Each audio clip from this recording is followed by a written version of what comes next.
Okay, I'm going to be reading from a book, a Rosicrucian book, and I'll turn on my voice reading it on a video I made right now. And as I read it, I will be showing you pictures of the orbs. And here goes. The Secret Doctrine of the Rosicrucians. How to get this going? We find the following fourth aphorism. Okay. The one becomes many. The unity becomes diversity. The identical becomes variety.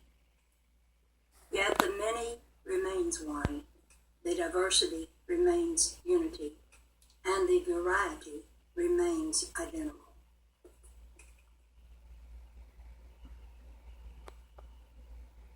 In the fourth aphorism of creation, the Rosicrucian is directed to apply his attention to the concept of the world's soul, the first manifestation of the eternal parent, as a one manifesting as many, a unity manifesting as diversity, an identical manifesting as variety, yet notwithstanding such manifestations, remaining ever one, unity and identical.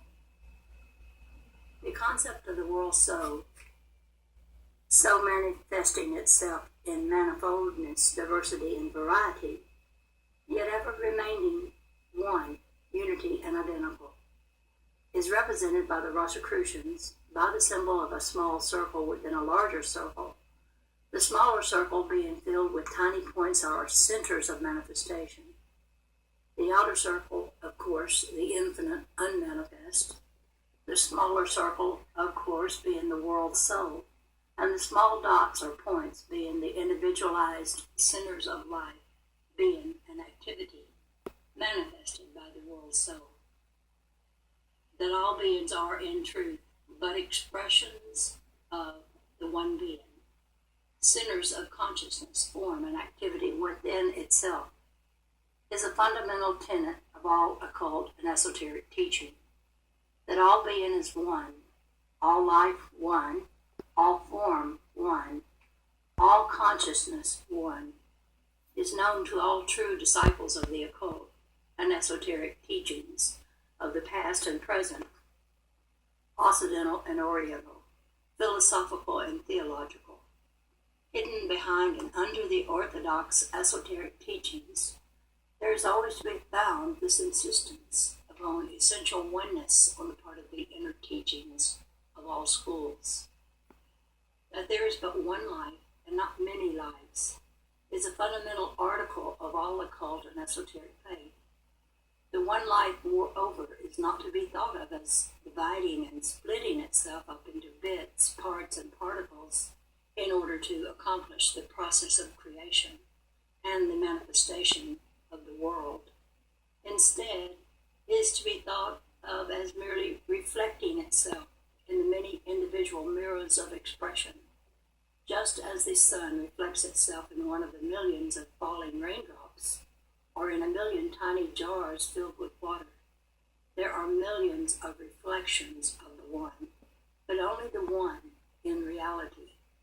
Or using another figure of speech, the one may be thought of as an infinite ocean of being, in which there are millions of tiny bubbles, each apparently apart and separate, but all of which are in reality but centers of activity and expressions of the one great ocean. Separateness is, to quote a writer, but the working fiction of creation. All the apparently separated things are contained within the circle of the world soul, and the latter is contained within the circle of the infinite unmanifest. Not only is this esoteric conception of the many in one, and the one in many, a fundamental conception of the ancient esoteric and occult teachings, but the same truth in another form is presented by advanced modern science in its conception of the universal substance. Science postulates the existence of a universal substance, known under many names from which all things proceed. It matters not whether this universal substance be called primordial substance or infinite and eternal energy or the universal ether. The fact remains that science postulates its existence as a fundamental, substantial something of and in which all forms and phases of phenomena existence are but manifestations. In the same way, those schools of transcendental philosophy, which postulate the existence of a universal mind, teach that all forms and phases of phenomena existence are but thought forms in the universal mind, and the old grammatical teachings likewise hold that the many exist but as incidents of the dream or meditation of the Lord High Brahma. In all forms, phases, and schools of philosophy, we find this insistence upon the presence and existence of a one something of which all else are but manifestations. In fact, as the wisest philosophers have informed us, the whole purpose of philosophy is to discover the one unconditioned ground of all that exists, conditionally. All philosophy worthy of the name is monistic in essence. A leading authority on the history of philosophy informs us the monism is, in strictness, a name applicable to any system of thought which sees in the universe the manifestation or working of a single principle. Such a unity may be at once the tacit presupposition and the goal of all philosophical effort.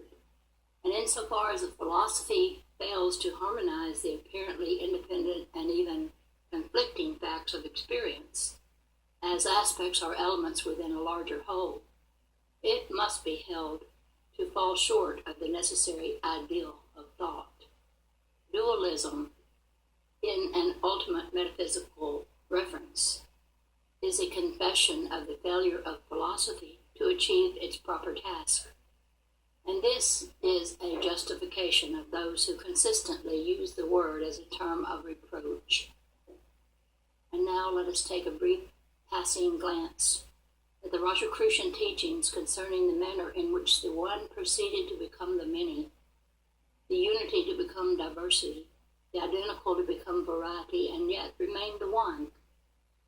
Unity, identity of the world soul, unaffected and unchanged by its plunge into manifestation.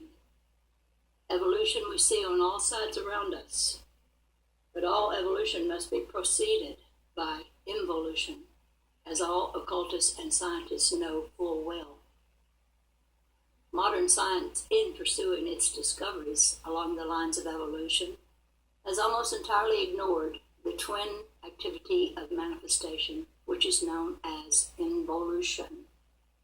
Not so the ancient occultists, however, for they knew full well the truth so forcibly expressed in the words of a modern, plain-speaking philosopher who said, "You could never get out of a thing anything which is not already involved in it."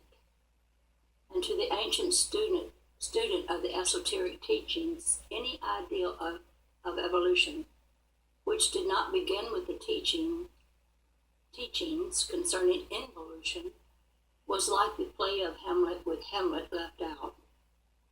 There is an ancient saying which runs, "That which is evolved must previously have been involved." And in this simple statement is condensed a volume of important occult lore. The term involved means to wrap up, to cover, to hide. The term evolve means to unwrap, to unfold, to unroll. With these meanings in mind, the student sees at once that before a thing can be unwrapped, unrolled, unfolded, it must first have been wrapped up, folded up, and rolled up. We must not lose sight of the meaning attached to the simple terms, no matter how many high-sounding terms are sustained, or no matter how many high-sounding terms are substituted for these. The same thing remains the same thing, no matter how many new names are attached to it. The esoteric teaching, as it has been said, clearly and positively state that before there began the wonderful process of evolution, from simple to more complex forms of manifestation, from lower to higher, there must first have been an involution or infolding of the world soul into the simple, gross elemental forms of matter.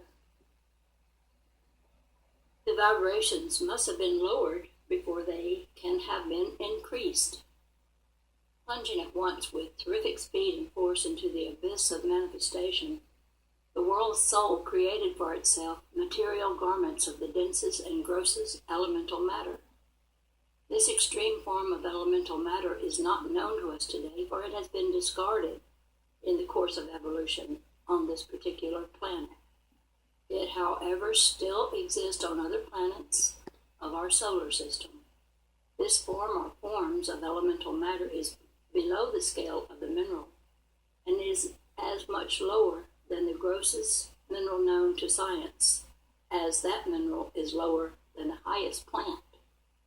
In texture, structure, and density, the extreme form of elemental matter is as much grosser than the lowest form of mineral known to us, as the latter is grosser than the highest form of ethereal vapor or radiant matter known to modern science.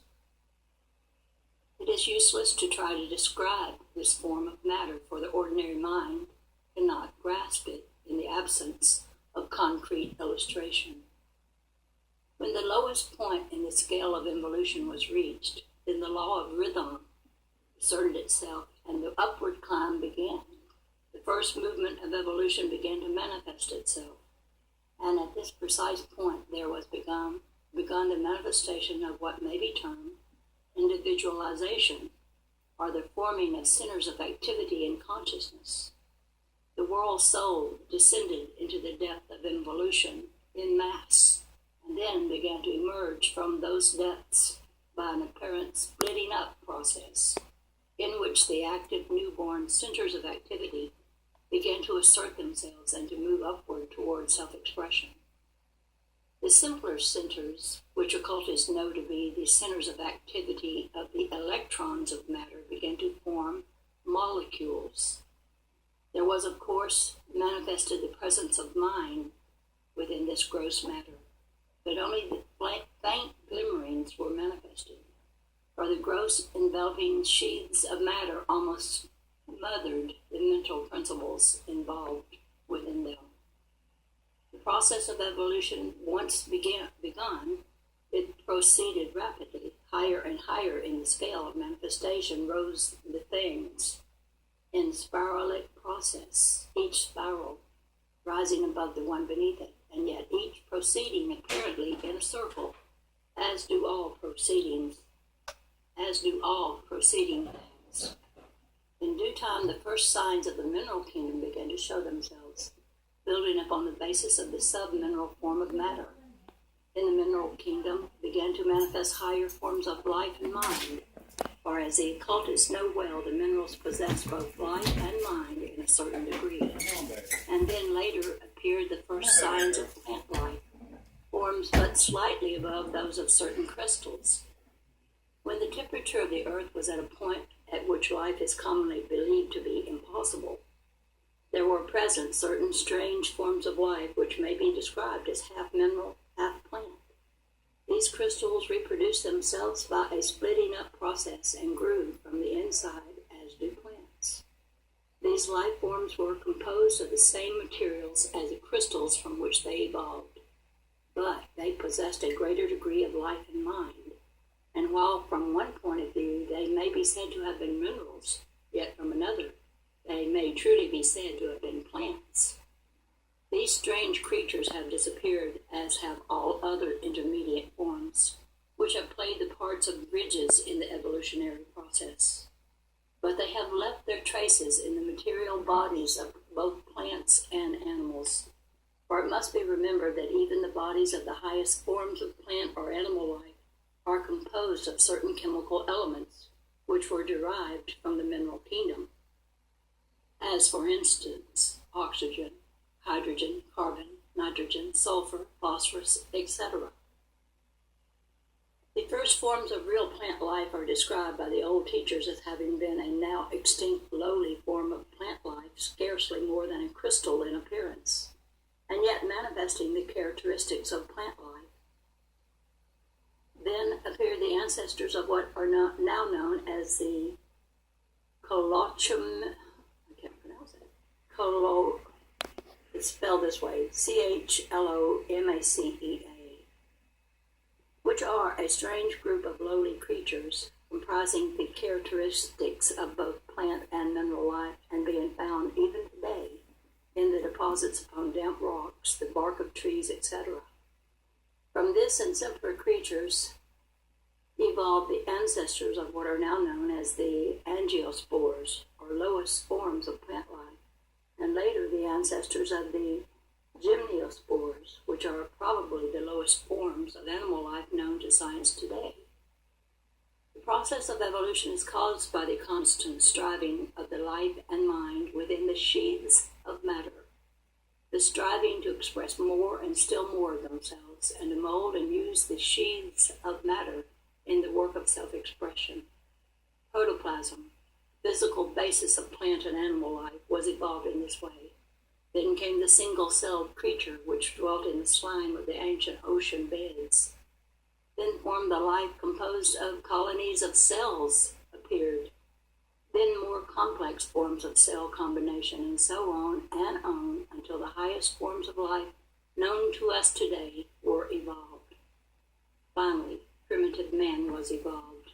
Then man began to improve in mind and feeling, and he is still making progress along these lines, but man of today is merely a high stage of the evolutionary process, and he in turn will be succeeded by the supermen of the future, and these in turn by the godlike angelic creatures, the like of whom are in existence on other and high spheres even this day.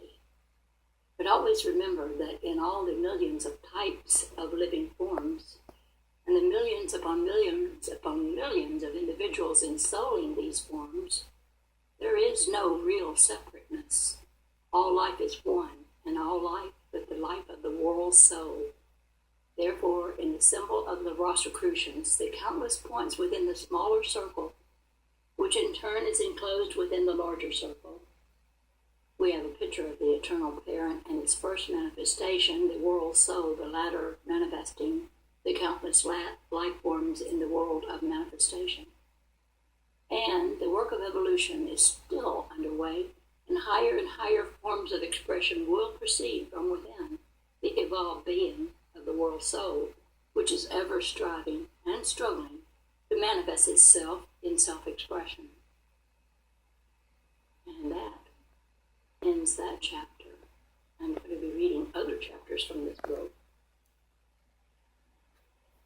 And bear with me, we'll call them manifestation, give them numbers, but I'm not going to go through from the very beginning of this book. I'm just going to pick out certain chapters that I think will be of great interest.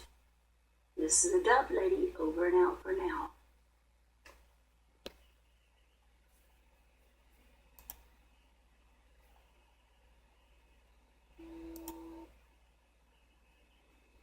And so, I come to the end of the number of pictures I had lined up. I think I came to the end of it. Let's see if there's another one. Oh no, there's a few more. I thought I timed it perfectly, but I guess I didn't. All these pictures of what I call orbs, I think are showing us this aqueous substance. And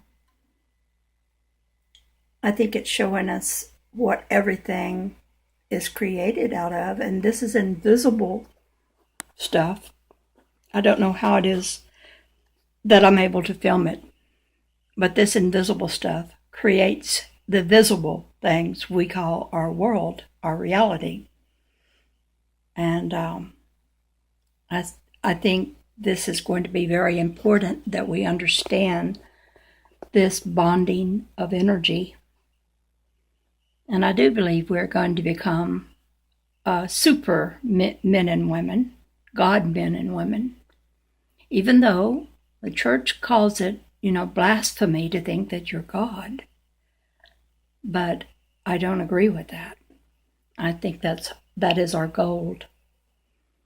And I'm certainly seeking it. I'm not there yet, but I'm pursuing it, and I hope everybody else is too.